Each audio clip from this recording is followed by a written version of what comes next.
knowing the tax code. I mean, my gosh. I mean, I don't know how many thousands, hundreds of thousands of pages there are in tax code. But I mean, truckers should know the benefits of having that knowledge. And it's just like negotiating rates. It's just like anything else.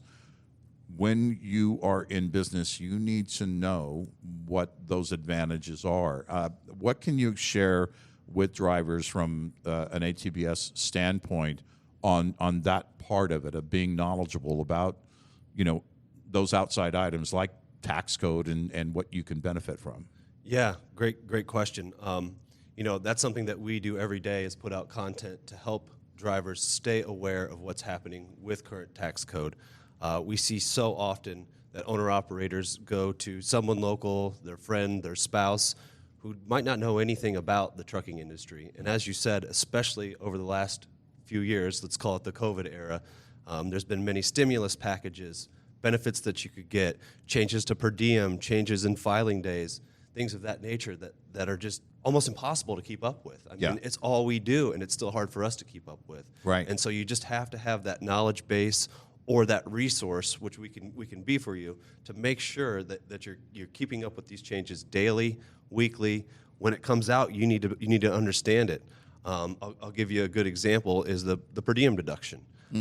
We see so many new clients that went to an H&R Block or a Jackson Hewitt, and we look at their past tax return, and they didn't even claim the per diem deduction, which is a daily food allowance when you're on the road. It's $69 a day right now. Wow. So the average independent contractor is getting $14,000 to $16,000 in deductions just for their food allowance, and we see that missed constantly.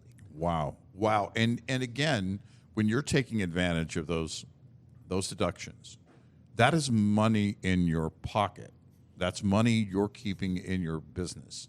And you hear it all the time. I know you folks hear it, but trucking is that feast or famine thing. But with the planning, it doesn't have to be feast or famine.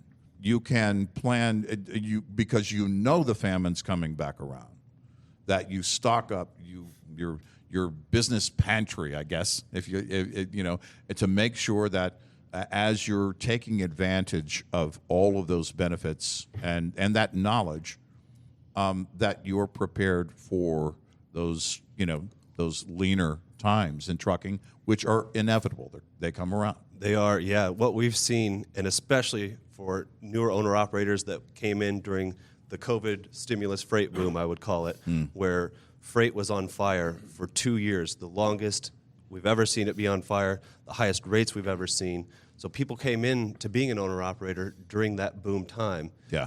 And that's all they ever knew, and that's how they think things have always been. But like the economy, like everything, it's a very cyclical business. And so we've seen a lot of bad habits come out of that great time, where people aren't looking at their numbers because they didn't have to. Right. Things were so good they didn't have to care about their cost per mile. They didn't have to care about their fuel mileage. And now they do, but they never learned how to do it. Yeah.